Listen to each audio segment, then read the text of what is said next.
Mambo vipi? Karibu Trust Media, mimi naitwa Dix. Bana, leo na kusogezea listi ya watu ambao wameshaikuwa matajiri duniani. Unajua zile, unaweza ukajiuliza labda, au umewahi kujiuliza labda nani alikuwa tajiri zaidi kuwahi kuishi duniani.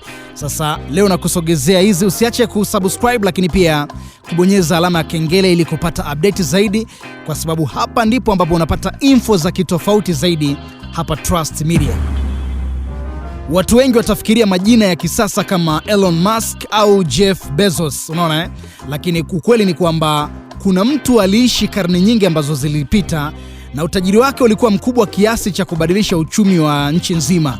Yaani tukizungumzia labda hapa Tanzania, huyo jamaa kwa kipindi hicho alikuwa akiamua kubadilisha uchumi wa hii nchi, ambapo unajua serikali inatumia nguvu kubwa sana, mfano kwenye issue za kodi, utalii ili kupata pesa, lakini huyo jamaa alikuwa na hela nyingi ambayo inaweza kubadilisha uchumi wa nchi nzima. Karibu katika historia ya watu matajiri zaidi kila karne. Tunaanza na karne ya 14 ambapo tunakutana na Mansa Musa, mfalme wa dola ya Mali. Huyu si tajiri wa kawaida. Inakadiriwa kuwa utajiri wake kwa thamani leo unazidi dola bilioni 400. Lakini kilichomfanya yeye maarufu zaidi ni safari yake ya hija kwenda Maka. Unajua Maka, ndugu zangu Waislamu, mkisikia Maka mnajua kwa watu waenda kuhiji kule. Alisafiri kwa msafara mkubwa akiwa na ngamia waliobeba dhahabu, na kila alipofika aligawa dhahabu kwa watu. Matokeo yake sasa, baadhi ya maeneo yalipata mfumuko wa bei uliodumu kwa miaka kadhaa. Huo ndio ulikuwa utajiri wa Mansa Musa. Na hapa nikisema mfumuko wa bei ni kwamba huyu jamaa alivyokuwa anapita kila sehemu, huyu jamaa unaambiwa kwamba alikuwa na stoku kubwa kwanza ya dhahabu, na alikuwa anaenda Maka na njiani alikuwa anapita na hao ngamia, na walikuwa amebeba dhahabu. Kila mtu akimkuta anampa dhahabu, kipande cha dhahabu.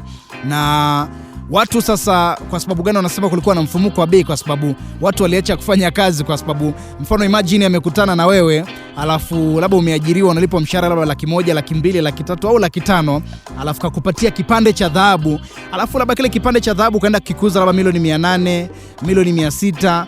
Kwa maisha mfano hapa kibongobongo, utaajiriwa tena mzee wangu? Hebu tuambie, sidhani kama utaajiriwa. Unaona, watu wengi walikuwa tayari wana hela, kwa hiyo wanaona hamna haja ya kufanya kazi, unaona Kwa hiyo ile nguvu kazi kama ikapotea fulani hivi, ndio maana kukatokea mfumuko wa bei. Lakini mtu unamcheki bana, kuna kibarua hapa cha kwenda kujenga, na kuambia kaka, siendi kujenga ya he. Sasa tusogee karne ya 16 Ulaya, ambapo tunamkuta Jacob Fugger. Huyu alikuwa mfanyabiashara na mfadhili mkubwa wa wafalme. Aliwakopesha pesa watawala. Kwa kufanya hivyo alikuwa na ushawishi mkubwa sana juu ya siasa na uchumi wa Ulaya. Yaani mfano kama Afrika hivi, unavyosikia kuna matajiri ambao labda mgombea fulani ikifika enzi zake za kampeni, huyo tajiri anagharamikia kampeni zake. Utajiri wake kwa thamani ya leo unakadiriwa kufika zaidi ya dola bilioni 3. Kisha tunafika karne ya 19 ambapo jina moja ambalo linatawala la bwana John D. Rockefeller. Kupitia kampuni yake ya mafuta aliweza kudhibiti sehemu kubwa ya sekta ya mafuta Marekani. Utajiri wake ulikuwa mkubwa kiasi cha kumfanya awe miongoni mwa matajiri zaidi katika historia ya kisiasa. Tukiingia karne ya 20 mapema tunamkuta Andrew Carnegie. Huyu alikuwa mfalme wa sekta ya uchumi, lakini tofauti na wengi alichagua kutoa sehemu kubwa ya utajiri wake kwa jamii. Alijenga maktaba, shule, kusaidia na maendeleo ya elimu. Sasa tunaingia kwenye zama za teknolojia, karne ya 20 mwishoni.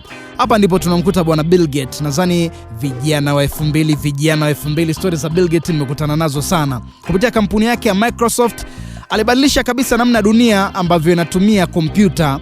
Kwa miaka mingi alikuwa mtu tajiri zaidi duniani bwana Bill Gates, unaona Lakini na sasa karne ya 21 utajiri unachochewa zaidi na ubunifu na teknolojia. Hapa tunazungumzia masuala ya AI, masuala ya internet, masuala ya akili bandia, unaona Tunaona watu kama Elon Musk anayesukuma mipaka ya magari ya umeme na safari za anga, na Jeff Bezos aliyebadilisha kabisa biashara ya mtandao kupitia Amazon. Utajiri wao unabadilika kila siku, lakini wameandika historia kama miongoni mwa matajiri wakubwa zaidi kwa zama hizi. Sasa swali ni hili sasa, kama ungepewa nafasi ya kuishi na kuwa tajiri karne yoyote, ungechagua labda karne ipi?